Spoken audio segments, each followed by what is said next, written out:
Hello everyone, बहुत बहुत स्वागत है आपका हमारे चैनल अड्डा 24/7 जुडिशरी पर। मेरा नाम है दिव्यांशी चंद्रा और आज के सेशन में मैं आपको बताने वाली हूँ कि उत्तराखंड के जुडिशरी के एग्जाम में क्या क्या आता है, कौन कौन सब्जेक्ट्स आते हैं, कितने मार्क्स के लिए आते हैं और उनको आप पढ़ कैसे सकते हैं, अच्छे तरीके से तैयार कैसे कर सकते हैं। और हाँ, इस सेशन को पूरा देखने से पहले एक बार यहाँ पर देखिए, high court of Uttarakhand at Nainital बहुत ही सुंदर है, बहुत ही प्यारी है और अपने आप में एक बहुत बड़ी विशेषता रखती है। बहुत खूबसूरत इमारत होने के साथ साथ न्याय की बिल्डिंग है ये। यहाँ पर अगर जाना चाहते हैं तो एग्जाम बहुत अच्छे से देना पड़ेगा। आपका एग्जाम प्रिलिमिनरी का 30 अप्रैल 2023 को है। आपको इसके लिए पहले से रेडी होना पड़ेगा। नोटिफिकेशन आने वाले दिनों में कभी भी आ सकता है। आपको इसके लिए प्रिपेयर होना बहुत ज़्यादा ज़रूरी है और आपको यूके के कैलेंडर में प्री के साथ साथ मेंस की भी डेट देखने को मिलती है। मतलब कि यदि आपने अच्छे से तैयारी कर ली, प्री भी हो जाएगा, मेंस भी हो जाएगा और यहाँ तक कि आपका इंटरव्यू भी इसी साल हो जाएगा और नए साल की शुरुआत हो ही रही है। और हो सकता है कि अगले नए साल की शुरुआत होने से पहले आप उत्तराखंड में एक जज बन जाएं। यदि आप के मन में भी वही बात आ रही है जो मेरे मन में आ रही है कि कैसा लगेगा, मतलब एक साल में आप एक जज बन सकते हैं, वो भी उत्तराखंड जैसे इतनी खूबसूरत, इतनी प्राकृतिक जगह के, तो अलग ही बात है ना। जज बनने की फीलिंग ही अलग होती है। उसके लिए आपको पढ़ाई भी कुछ अलग प्रकार से ही करनी पड़ेगी बिकॉज छोटा राज्य है, लिमिटेड नंबर ऑफ सीट्स आती हैं। सबसे पहले हम सिलेबस को डिकोड कर लेते हैं। यहाँ पे रहा आपका examination plan and syllabus for the exam. पहली चीज बता दूं कि यहाँ पर प्रिलिमिनरी रिटन एग्जामिनेशन होता है। इसका मतलब क्या है? इसका मतलब ये है कि आपसे यहाँ पर ऑब्जेक्टिव सवाल पूछे जाएंगे। ये आपका एमसीक्यूज बेस्ड होने वाला है, ठीक है। एमसीक्यूज का मतलब है मल्टीपल चॉइस क्वेश्चन होने वाले हैं। आपके पास प्रश्न आएगा और उसके 4 ऑप्शंस दिए जाएंगे जिसमें से आपको सही ऑप्शन को सिलेक्ट करना होगा। अब यहाँ पर देखिए, 2 भागों में ये पेपर विभाजित होगा। पहले पार्ट में आपके 50 नंबर के प्रश्न होंगे यानी कि 50 प्रश्न होंगे और दूसरे भाग में आपके 150 नंबर के प्रश्न होंगे यानी कि 150 नंबर के प्रश्न होंगे। अब यहाँ पर देखिए, 150 + 50 इज इक्वल टू 200। 200 क्वेश्चंस आएंगे फॉर 200 मार्क्स। नेगेटिव मार्किंग बिल्कुल है, इसीलिए हर कदम बहुत फूक फूक करके रखना है। वैकेंसीज लिमिटेड नंबर की आती हैं, इस वजह से आपको और ज्यादा फोकस्ड होना पड़ेगा। यदि आप इस स्टेट का एग्जाम क्वालिफाई करना चाहते हैं, इस स्टेट में अगर आप जज बनना चाहते हैं, न्यायाधीश बनना चाहते हैं, है ना, तो देखो दोस्तों, पार्ट 1 में आपका आ जाता है जनरल नॉलेज। इसमें जो है आपके जो दैनिक जीवन की घटनाएं होती है ना, इसके बारे में पूछा जाएगा। पिछले 1-1.5 वर्ष की घटनाओं को आप यहाँ पर एजिमुलेट कर सकते हैं, वो सारी आपसे पूछी जाएंगी, ठीक है। लेकिन मेजरली क्या होगा, happenings in around India and the world. मतलब कि इंटरनेशनल रिलेशन से लेकर के नेशनल एंड इंटरनेशनल अफेयर्स सब कुछ पूछ सकते हैं। बहुत वास्ट है आई नो, लेकिन जज बनना इतना आसान भी तो नहीं है, नहीं तो सब बन जाते। लेकिन अगर आपने सपना देखा है तो आप बन सकते हैं, क्योंकि जो लोग जज बन जाते हैं, जो एग्जाम निकाल लेते हैं, क्या उनके पास कुछ अधिक होता है? उनके पास भी तो 2 आंखें, 2 कान, 1 मुंह, 1 दिमाग और दिन में 24 घंटे ही होते हैं। उनके पास कुछ अलगता होता नहीं है। इसी वजह से आप भी बन सकते हैं। Let nothing hold you back ever. देखो यहाँ पर particularly in the legal spheres, इसको हाईलाइट करने की यही वजह है क्योंकि आप एक लॉ ग्रेजुएट हैं, आप जज बनना चाहते हैं, तो यहाँ पर जरूरी है कि न्यायिक परिदर्शन में इंडिया में और वर्ल्ड के स्तर पर क्या क्या घटनाएं घटित हो रही हैं, इसका आपको आभास होना चाहिए। आप अवेयर होने चाहिए क्या क्या आपसे पूछा जा सकता है। उसके साथ साथ क्वेश्चंस में relate mainly to international law. International law जो कि अंतरराष्ट्रीय कानून होता है, वो भी पूछा जाएगा।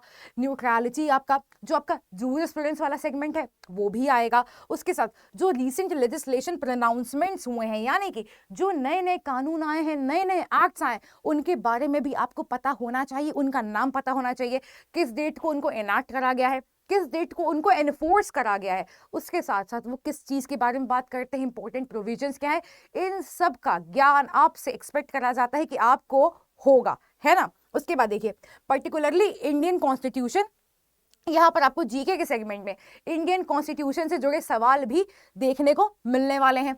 Law and development and legal aspect, जिसको हम लोग ना लीगल करंट अफेयर्स के नाम से जानते हैं, वो भी आपसे यहाँ पर पूछे जाएंगे। तो बी रेडी। इनके करंट अफेयर्स का मतलब ये नहीं है जैसे आपको बाकी एग्जाम्स में देखने को मिलता है। यहाँ पर मैं बात कर रही हूँ पर्टिकुलरली उत्तराखंड की, तो उत्तराखंड में आपके लीगल करंट अफेयर्स को बहुत ज्यादा इंपॉर्टेंस दी जाती है, वेटेज दी जाती है, जिस वजह से आपको बहुत सारे प्रश्न, लगभग 13-14 प्रश्न 50 में से इसी से रिलेटेड देखने को मिलेंगे। इसलिए कमर कस लीजिए, ये तो पढ़ना ही पढ़ना है, इसका कोई विकल्प नहीं है। उसके साथ बात कर लेते हैं भाग 2 की। अब यहाँ पर आपको थोड़ा सा रिलीफ मिल जाएगा। क्यों? क्योंकि 50 नंबर के लिए आपको बहुत सारा पढ़ना है, लेकिन 150 नंबर के लिए आपको लिमिटेड सब्जेक्ट्स पढ़ना है। अब लिमिटेड सब्जेक्ट्स पढ़ने हैं, इसका मतलब क्या हुआ? इसका मतलब ये हुआ कि सब्जेक्ट्स तो कम है, लेकिन इन सब्जेक्ट्स को पढ़ना बहुत ज्यादा है, बहुत डेप्थ के साथ, बहुत ज्यादा ग्रेविटी के साथ आपको पढ़ना है, क्योंकि आपको नहीं पता कि आपसे क्या पूछ लेगा। आपसे कुछ भी यहाँ पर पूछा जा सकता है। बहुत डेप्थ में यहाँ पर स्टडी चाहिए। एक बार सब्जेक्ट्स को डिस्कस कर लेते हैं।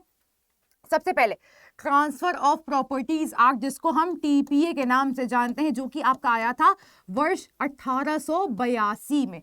ठीक है। उसके बाद जो प्रिंसिपल्स हैं आपके हिंदू लॉज के and principles of Muslim laws, जिसको हम किस नाम से जानते हैं? फैमिली लॉ के नाम से जानते हैं।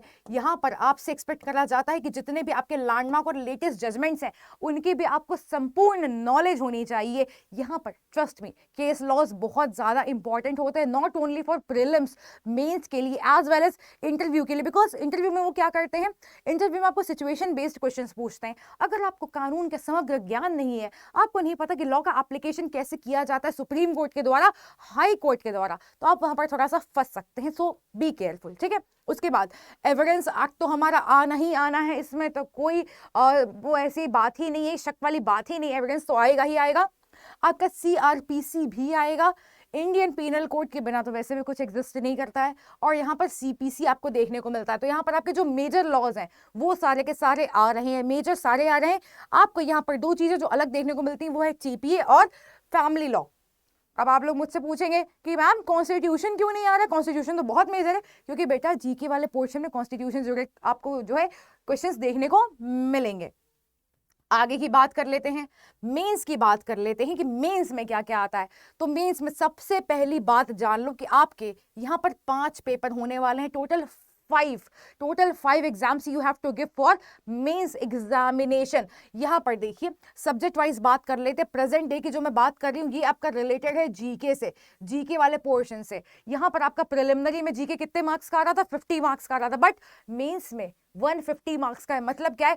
मतलब ये है कि आपको बहुत ही अच्छे से पढ़ाई करनी है, बहुत ही अच्छे से आपको पढ़ना है, ताकि आपको प्री के लिए अलग से और मेंस के लिए अलग से ना पढ़ना पड़े। एक ही बार में आपकी पूरी कंप्लीट प्रिपरेशन हो जाए और मेंस में अच्छे से अच्छा प्रेजेंटेशन आ सके, है ना। उसके बाद एक पेपर आपका लैंग्वेज का होगा, जो कि 100 मार्क्स के लिए होगा। लैंग्वेज में आप एज ले सकते हैं। लैंग्वेज ऐसा पेपर है कि यदि आप अच्छा परफॉर्म करते हैं तो आपको वहां पर मार्क्स मिलते हैं, उसका फायदा जरूर उठाएं। उसके बाद लॉ के 3 पेपर होते हैं। पहला होता है सब्सटैंटिव लॉ का, दूसरा होता है एविडेंस एंड प्रोसीजर का, तीसरा होता है रेवेन्यू एंड क्रिमिनल का। ये तीनों ही पेपर 200, 200 और 200 मार्क्स के लिए होते हैं। 600 मार्क्स ये हो गए, 700 मार्क्स ये हो गए और 150 मार्क्स ये हो गए, 850 मार्क्स आपके ये हो जाते हैं। उसके अलावा 100 मार्क्स का आपका वाइवा वोस होता है, जिसको साक्षात्कार के नाम से जानते हैं, इंटरव्यू के नाम से जानते हैं। ठीक है बेटा, यहाँ तक तो क्लियर होगा, यहाँ तक तो कोई दिक्कत नहीं होगी। लेकिन मैंने यहाँ पर ऐसे क्यों लिखा है, सब्सटैंटिव लॉ अलग क्यों लिखा है, एविडेंस एंड प्रोसीजर क्यों लिखा है, रेवेन्यू एंड क्रिमिनल क्यों लिखा है? क्योंकि 1 बाय 1 डिस्कस करेंगे किसमें कौन सा लॉ आता है। सबसे पहली बात, लैंग्वेज के पेपर में देखिए क्या आएगा। यहाँ पर देखो आपसे जो है पूछा जाएगा, यहाँ पर एक पैसेज दिया जाएगा और आपको उसको ट्रांसलेट करना पड़ेगा। Ordinary language spoken in the courts using the Devanagari script. Devanagari script और कुछ नहीं है। देवनागरी स्क्रिप्ट का मतलब वही है जिस प्रकार से हम हिंदी में शब्दों को लिखते हैं, उसी प्रकार से आपको लिख करके आना है। ये आपके लिए होगा 30 मार्क्स का। ठीक है। उसके बाद एक पैसेज होगा हिंदी में, जिसको आपको ट्रांसलेट करना होगा अंग्रेजी भाषा में, वो होगा 30 नंबर का। उसके अलावा एक इंग्लिश में प्रेसी राइटिंग होगी, जो होगी 40 मार्क्स के लिए। ये आपका टोटल होकर के हो जाएगा 100 मार्क्स। मतलब कि स्कोर करने की संभावना काफी अच्छी है यदि आप इस पर काम कर लेते हैं। अच्छे मार्क्स मिलते हैं लैंग्वेज के पेपर में, अच्छे मार्क्स मिलते हैं अगर आप अच्छा परफॉर्म करते हैं। और इसके लिए आपको क्या करना होगा, लॉ जीएस के साथ साथ लैंग्वेज की भी तैयारी आपको करनी पड़ेगी। जज बनना इतना आसान नहीं है, लेकिन हाँ ट्रस्ट में इतना मुश्किल भी नहीं है यदि आप प्रॉपर डिटर्मिनेशन के साथ लग जाए अपने काम पर। काफी मिलता जुलता है यूपी के पैटर्न से। जब हम लॉ के सब्जेक्ट डिस्कस करेंगे तो आपको ये चीज और क्लियर हो जाएगी। ठीक है। लॉ का जो पेपर 1 है सब्सटैंटिव लॉ का, यहाँ पर देखिए question set will be restricted to the field covered by. यहाँ पर पहले पेपर में आपका लॉ ऑफ कॉन्ट्रैक्ट आएगा, जो कि आपका इंडियन कॉन्ट्रैक्ट एक्ट है। इसके बाद आपका लॉ ऑफ पार्टनरशिप आ जाएगा, ईजमेंट्स एंड टॉर्ट से रिलेटेड जो लॉ है वो आ जाएंगे। उसके बाद ट्रांसफर ऑफ प्रॉपर्टी एक्ट, ये तो आपका वैसे भी प्री में भी आ रहा है। उसके बाद principles of equity specially applicable thereto, यानी कि जो आपका लॉ ऑफ इक्विटी होता है वो भी यहाँ पर पूछा जाएगा। इजी होता है लेकिन इसको हल्के में बिल्कुल मत लीजिएगा, काफी इंपॉर्टेंट और मेजर रोल ये प्ले करते हैं। The principles of equity with special reference to the law of trust.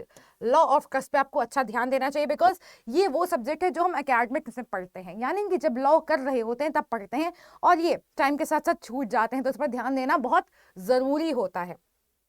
उसके साथ जो आपका स्पेसिफिक रिलीफ एक्ट है जो SRA होता है वो भी यहाँ पर आपका पेपर 1 में आएगा। उसके बाद Hindu law and Mohammedan law जो कि आपका आ जाता है फैमिली लॉ में। पहले पेपर में आपको इतनी सारी चीजें देखने को मिलेंगी और इसके लिए मेरी मानिए तो प्रीलिम्स के बाद ही तैयारी पर लग जाइए, लेकिन हाँ पहला फोकस तो प्रीलिम्स होना चाहिए बिकॉज प्रीलिम्स के एग्जाम की डेट नजदीक है, 30 अप्रैल को एग्जाम होने वाला है।